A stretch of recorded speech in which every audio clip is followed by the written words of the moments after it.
Hello friends, இன்றைக்கி நம்ம இந்த வீடியோவில் என்ன பார்க்க போகிறோம்னா, ஒலிம்பிக் ட்ரேடில் எப்படி யூபிஐ மூலயமா டெபாசிட் அண்ட் வித்ட்ரா பண்ணுறது தான் பார்க்க போகிறோம்.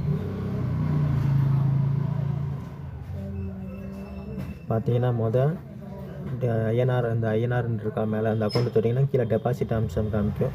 டெபாசிட்டை தொட்டுக்கணும்.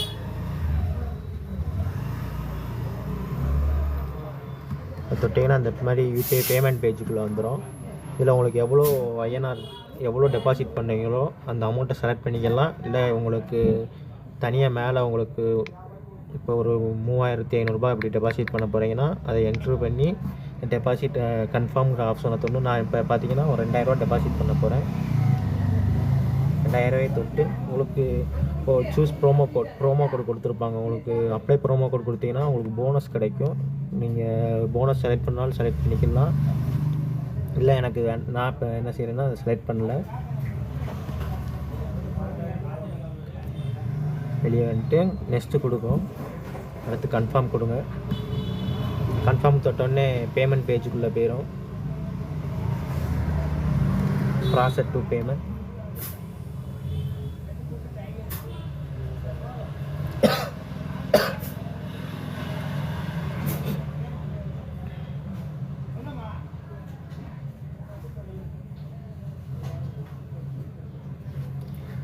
இந்த மாதிரி ஒரு ஆப்ஷன் வந்துடும். யூபிஐ கோட் ஷோ கியூஆர் கொடுத்தீங்கன்னா உங்களுக்கு கியூஆர் கோடு ஷோ ஆகும். இதை நீங்கள் ஸ்க்ரீன்ஷாட் போட்டு இப்போ கூகுள் பே, ஃபோன்பே எது யூஸ் பண்ணுறீங்களோ அதுக்குள்ளே போய் ஸ்கேன் பண்ணி நீங்கள் பே பண்ணலாம். இல்லாட்டி உங்களுக்கு டேரெக்டாகவே இருங்க காமிக்கேன். கிளிக் டு பே யூஸிங் ஆப்புன்னு இருக்கும். அது தொட்டிங்கன்னா உங்களுக்கு டேரெக்டாகவே அந்த கூகுள் பேக்குள்ளேயோ ஃபோன்பேக்குள்ளேயோ போய் நீங்கள் டேரெக்டாக பே பண்ணிக்கலாம். நான் இப்போ அந்த மாதிரி தான் பண்ண போகிறேன். Click to pay using app அது தொட்டிங்கன்னா பாருங்கள், நான் எப்போயுமே ஃபோன்பே யூஸ் பண்ணுறதுனால எனக்கு டேரெக்டாக ஃபோன்பேக்குள்ளேயே போயிடும்.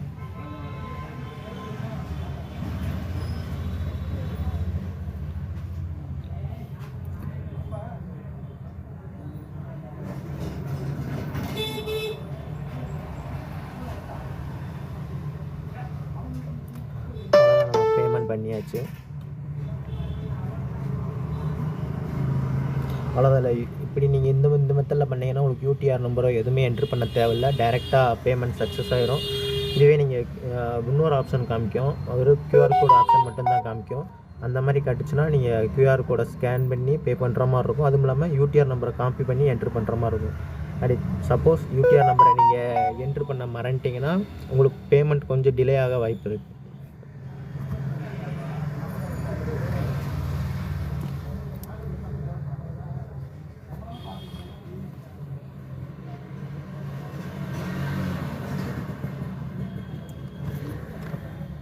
இப்போ இதை தள்ளி விட்டு வந்துக்கலாம் ஆப்பை.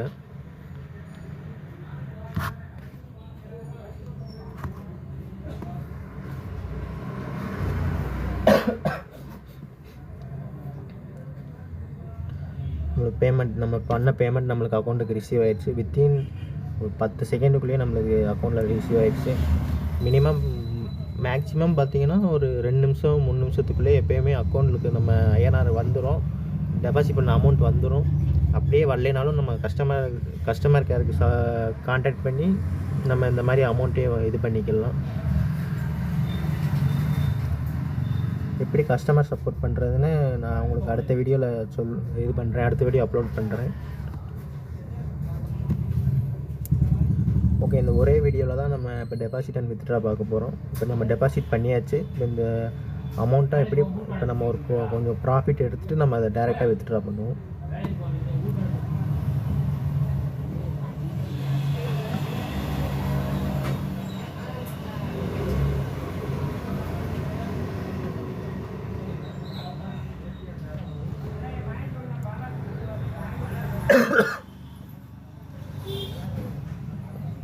கொஞ்சம் உடம்பு சரியில்லைங்க, அதான் இருமல் வந்து.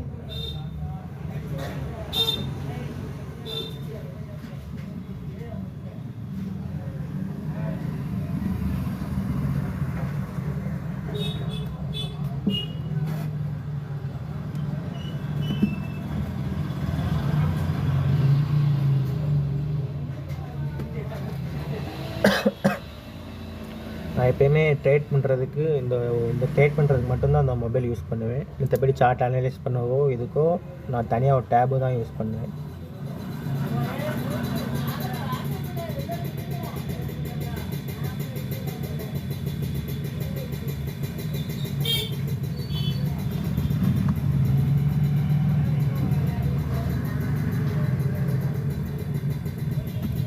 செல் என்ட்ரி நம்ம போயிருக்கோம்.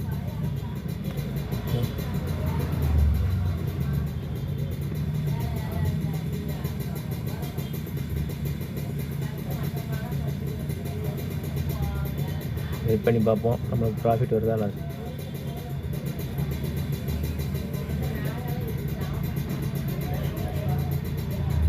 நான் முன்னாடியே சொன்ன மாதிரி நான் அந்த மொபைலில் ஒன்லி ட்ரேட் மட்டும்தான் எடுக்க யூஸ் பண்ணுவேன். மற்றபடி சார்ட் அனலைஸ் பண்ண தனியாக ஒரு டேபு தான் யூஸ் பண்ணிகிட்ருக்கேன்.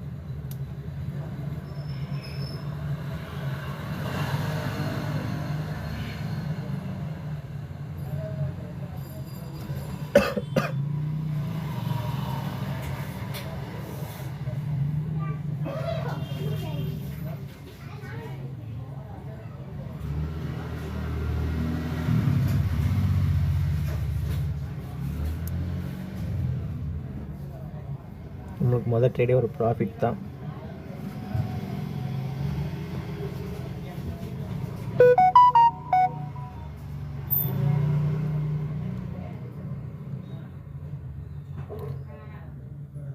நம்மளுக்கு ஒரு செல் என்ட்ரி கிடச்சிருக்கு.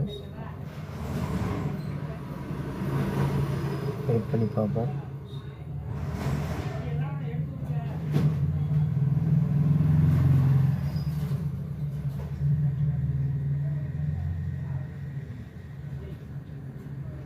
மார்க்கெட்டு சாப்டனில் போயிடுது.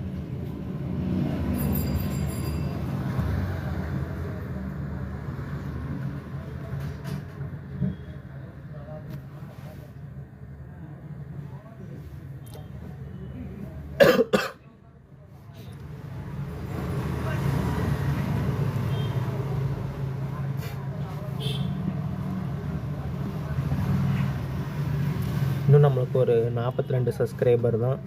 ரீச் பண்ணால் நம்ம டெய்லி லைவ் ஸ்ட்ரீம் போடுறதா இருக்கும். கிட்டத்தட்ட ஒரு சேனல் ஆரம்பித்து ஒரு 3 நாள்லேயே 8 சப்ஸ்கிரைபர்ஸ் வந்துடுச்சு.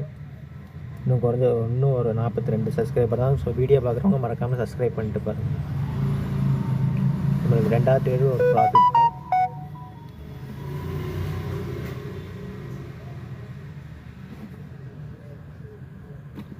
ஏசியன் காம்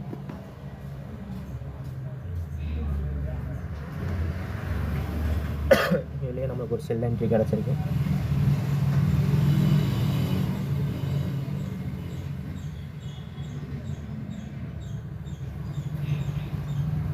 இந்த ட்ரேட் நம்மளுக்கு லாஸ் ஆச்சுன்னா நம்ம ஒரு மார்ட்டிங்கல் யூஸ் பண்ணி அடுத்த ட்ரேட் எடுப்போம்.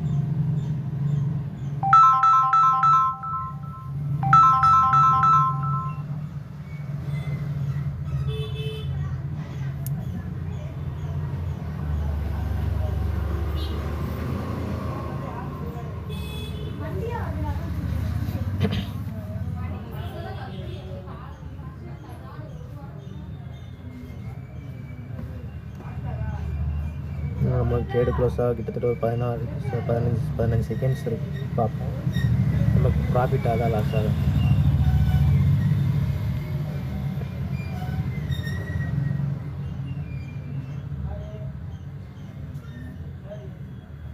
நம்மளுக்கு 3வது ட்ரேடு ஒரு ப்ராஃபிட் தான்.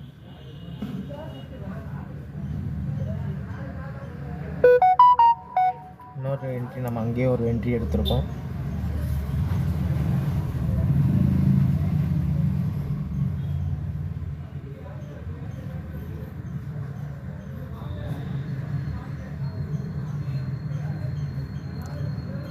இதுலேருந்து கண்டிப்பாக மார்க்கெட் கீழே வருவான்னு நம்ம இன்னொரு என்ட்ரி அங்கே மேலே ஒரு மார்ட்டிங்கல் போய் மேலே ஒரு என்ட்ரி இருக்கும். என்னை பொறுத்தளவு இந்த 200 ரூபா ட்ரேடு வின்னாகவும் வாய்ப்பு இருக்குது. ஏன்னா மார்க்கெட் ஃபுல்லாக டவுன் ட்ரெண்டில் தான் இருக்குது.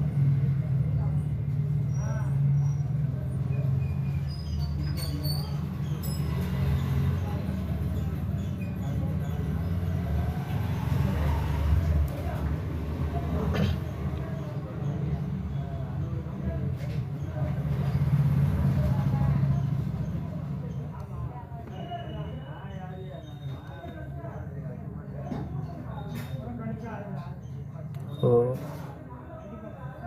நம்மளுக்கு அந்த இது ப்ராஃபிட்டும் இல்லாமல் லாஸும் இல்லாமல் நம்மளுக்கு அந்த ட்ரேட் வந்து இதாகிடுச்சு, ரிவல்ஸ் ஆகிடுச்சு.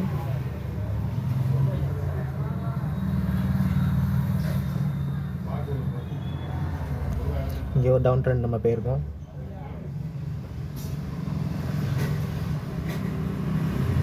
நம்மளுக்கு அந்த 400 ரூபா ட்ரேட் ப்ராஃபிட் ஆகிடுச்சு. பொருந்தத்தும் பார்ப்போம். 200 ரூபா ட்ரேட் நம்மளுக்கு லாஸ் வருதா ப்ராஃபிட் வருதா.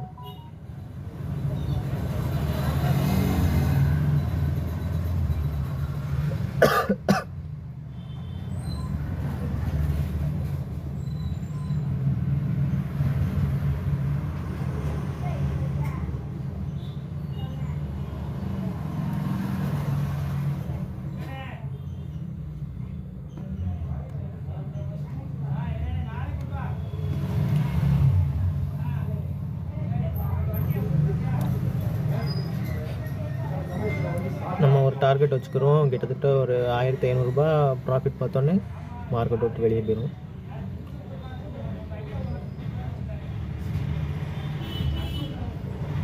பரவாயில்ல, நம்மளுக்கு அது ஒரு லாஸ் தான்.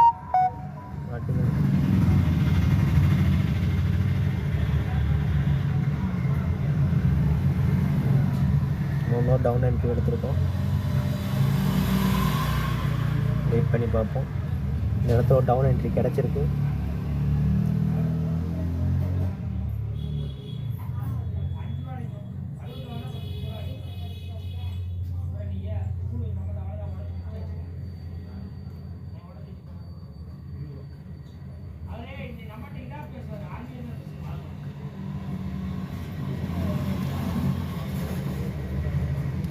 நம்மளுக்கு ஒரு டார்கெட் அச்சீவ் பண்ண கிட்டத்தட்ட ஒரு 1750 ரூபா இருக்குது.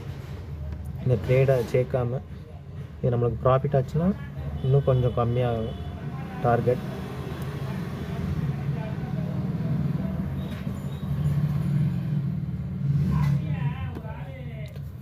இன்னும் கரெக்டாக ஒரு 7 செகண்ட்ஸ் இருக்குது ட்ரேடு க்ளோஸ் ஆக.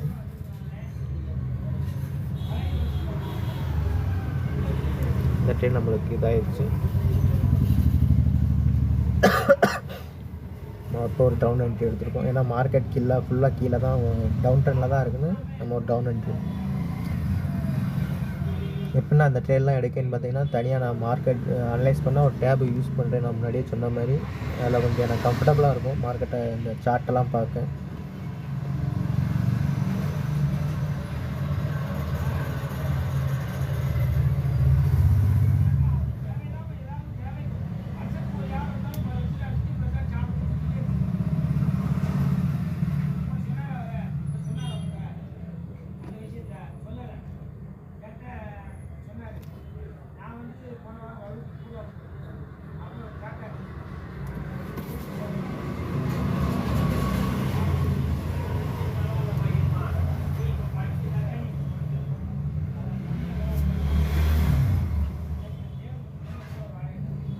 நம்மளுக்கு அது ப்ராஃபிட் தான்.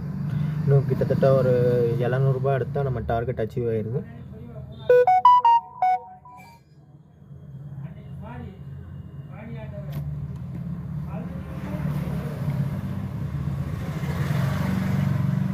நம்ம ஒரே ஒரு ட்ரேடு தான் நம்ம லாஸ் பண்ணியிருக்கோம் என்னமோ நினைக்கிறேன்.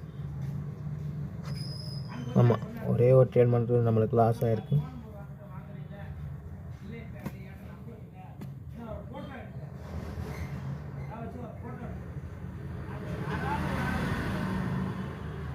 இப்போ பார்த்தீங்கன்னா நம்மளுக்கு ஒரு பை என்ட்ரி கிடச்சிருக்கு.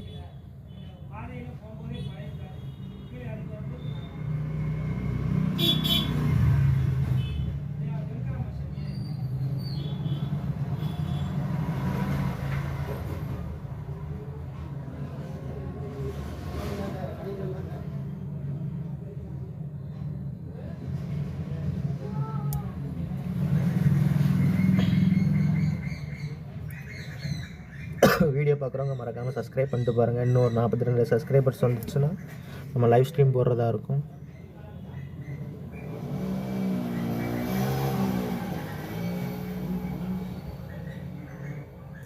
நீங்களும் ட்ரேட் இந்த மாதிரி பண்ணணும், ஃபுல் டைம் ட்ரேட் ஆகணும்னு பார்த்தீங்கன்னா ஒரு மொபைல் யூஸ் பண்ணாமல் ஒரு டேபோ லேப்டாப்போ யூஸ் பண்ணிங்கன்னா உங்களுக்கு கொஞ்சம் கம்ஃபர்டபுளாக இருக்கும். சார்ட்டெல்லாம் அனலைஸ் பண்ண, ட்ரெண்ட் லைன் இதெல்லாம் ட்ரா பண்ண. நான் பார்த்தீங்கன்னா ஃபுல் டைம் ட்ரேடரானு கேட்டிங்கன்னா ஃபுல் டைம் ட்ரேட்லாம் கிடையாது. நான் ஒரு ஜாப் பண்ணிட்டு தான் ட்ரேடும் பண்ணுறேன்.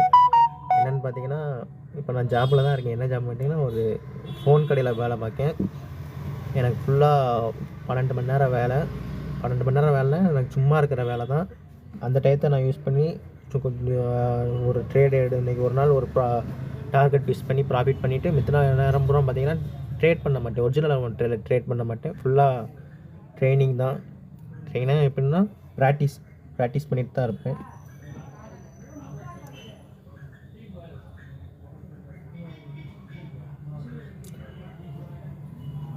ரியல் அமௌண்ட்டில் ட்ரேட் பண்ணுறதுக்கு முன்னாடி டெமோ அக்கௌண்ட்டில் கொஞ்சம் ட்ரேட் பண்ணி பழகிக்கோங்க. புதுசாக வர்றவங்க.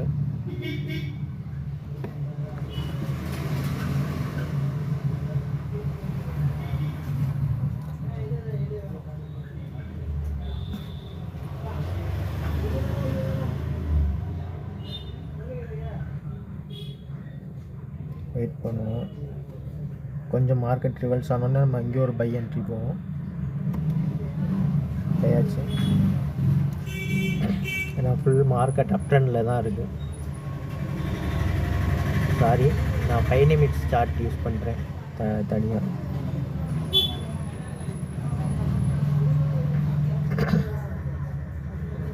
பிரச்சனை இல்லை.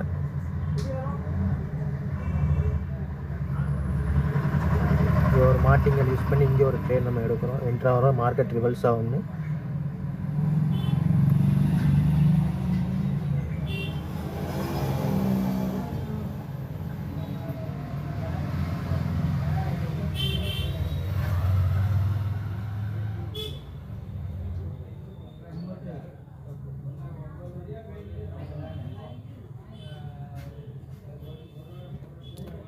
பொறுத்தவரை அந்த 200 பேட்டரி நம்மளுக்கு ஒரு லாஸ் தான்.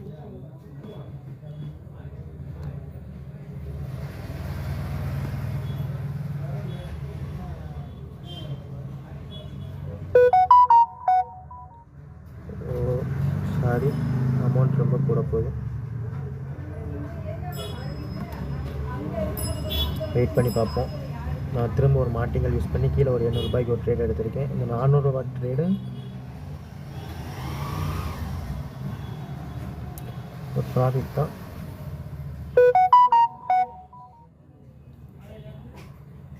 பார்த்தீங்களா, சொன்ன மாதிரி ஒரு ரிவல்ஸ் எடுக்கா. ஆனால் நான் கொஞ்சம் அவசரப்பட்டு மேலே ஒரு என்ட்ரி போட்டாச்சு.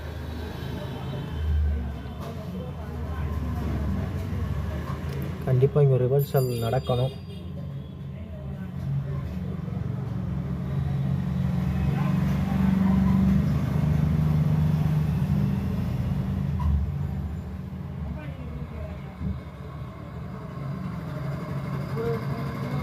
இந்த ட்ரேட் மட்டும் நம்மளுக்கு வின் ஆச்சுன்னா அன்றைக்கி ஒரே டார்கெட் முடிஞ்சிச்சு நம்மளுக்கு.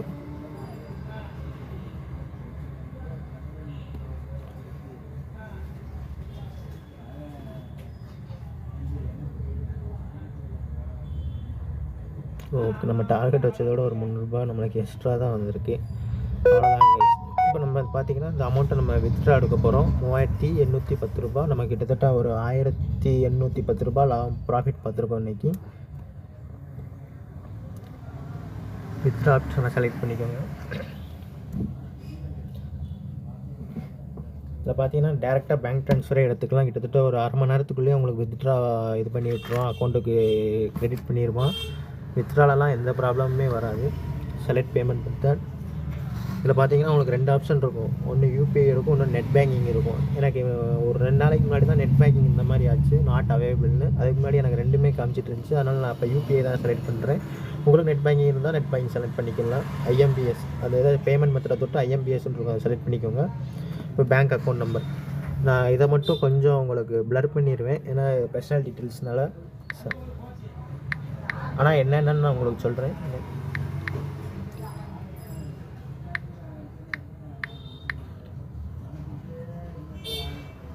அக்கௌண்ட் நம்பர் செலக்ட் பண்ணோடனே இப்போ ஆதார் நம்பர் கேட்கும். உங்கள் ஆதார் நம்பரை கரெக்டாக என்டர் பண்ணிக்கோங்க. ஒருக்கா கிராஸ் செக் பண்ணிக்கோங்க, கரெக்டாக அக்கௌண்ட் நம்பர் ஆதார் நம்பர்லாம் கரெக்டாக என்ட்ரு பண்ணியிருக்கீங்களா அப்படின்னு. ஏன்னா அப்படி நான் ஒருக்கா அப்படித்தான் ஒரே ஒரு நம்பர் மாறினதுனால கிட்டத்தட்ட ஒரு 10 நாள் கிட்ட பேமெண்ட் டிலே ஆகிடுச்சு. திரும்ப அக்கௌண்ட்டுக்கே ஏற்றி விட்டு திரும்ப 11ஆவது நாள் தான் நான் வித்ட்ராவே பண்ணேன் அந்த அமௌண்ட்டை. ஃபஸ்ட் நேம் லாஸ்ட் நேம் பேங்க்கில் இருக்கிற மாதிரியே இருக்கணும்லாம் அவசியம் இல்லை. அவங்க பேரை 2 டைம் கூட என்ட்ரு பண்ணிக்கோங்க, அது பிரச்சனையே இல்லை. ஐஎஃப்சி கோடு மித்தபடி எது கரெக்டாக இருக்குன்னு பார்த்தீங்கன்னா பேங்க் அக்கௌண்ட் நம்பர், ஐஎஃப்சி கோடு, ஆதார் நம்பர், இது மட்டும் உங்களுக்கு கரெக்டாக இருந்தால் போதும். ஃபஸ்ட் நேம் லாஸ்ட் நேம் கூட ஒரு இதுதான், கரெக்டாக இது இருக்கணும்லாம் அவசியம் இல்லை.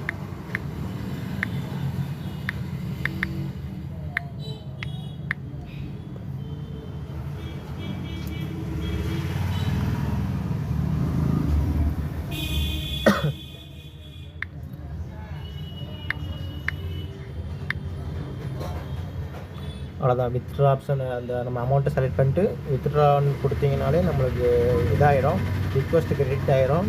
இதில் பார்த்தீங்கன்னா மொத்தம் 4 ஸ்டேஜ்: கிரெடிட்டட், பெண்டிங், அப்புறம் ப்ராசஸிங், அப்புறம் டேரெக்டாக நம்மளுக்கு அக்கௌண்ட்டுக்கு கிரெடிட் ஆகிரும். மொத்தமே இது ப்ராசஸிங் வந்தாலே உங்களுக்கு அக்கௌண்ட்லேருந்து நம்ம ட்ரேடிங் அக்கௌண்ட்லேருந்து அமௌண்ட் இதாகிரும், மைனஸ் ஆகிரும். அது வரைக்கும் நீங்கள் எதுவும் ஏதோ ஒரு வித்ட்ரா பண்ணிங்கன்னா ட்ரேட் ஏதோ பண்ண வேண்டாம். சில பேர் அந்த மாதிரி லாஸ் பண்ணுவாங்க, வித்ட்ரா பண்ணிட்டு திரும்ப ட்ரேட் பண்ணி லாஸ் பண்ணிடுவாங்க. அந்த மாதிரிலாம் எதுவும் பண்ண வேண்டாம். திரும்ப பேக் டு ட்ரேடிங் கொடுத்துக்கோங்க. பேக் டு ட்ரேடிங் கொடுத்தாங்கன்னா நம்ம அமௌண்ட் அப்படியே இதில் தான் அக்கௌண்ட்லேயே தான் இருக்கும். உங்களுக்கு எப்போ ப்ராசஸிங் வருதோ அப்போ அந்த அக்கௌண்ட் உங்களுக்கு இதாகிடும், மைனஸ் ஆகிரும், ஜீரோக்கு வந்துடும் எனக்கு. அவ்வளோதான், இவ்வளோதாங்க, சிம்பிள் தான். டெபாசிட் வித்ட்ராலாம் கொஞ்சம் பொறுமையாக இருந்தீங்கன்னா தினைக்கு ஒரு டார்கெட் வச்சுக்கோங்க. ஒரு 10,000 கேபிட்டல் வச்சுருக்கீங்கன்னா இவ்வளோ டார்கெட் வந்தோடனே மார்க்கெட் விட்டு வெளியே போயிருங்க. இதே ஒரு லாஸும் ஃபிக்ஸ் பண்ணிக்கோங்க. இவ்வளோ லாஸ் வந்துருச்சுன்னா அப்போயே மார்க்கெட் விட்டு வெளியே போயிருங்க. உங்கள் கேபிட்டல் கொஞ்சம் சேஃபாக இருக்கும். இன்னொரு 42 சப்ஸ்கிரைபர் தான் நம்ம வந்தோடனே டெய்லி லைவ் ஸ்ட்ரீம் போடுறதா இருக்கும். வீடியோ பார்க்குறவங்க மறக்காமல் சப்ஸ்கிரைப் பண்ணிட்டு பாருங்கள். அவ்வளோதாங்க, தேங்க்யூ.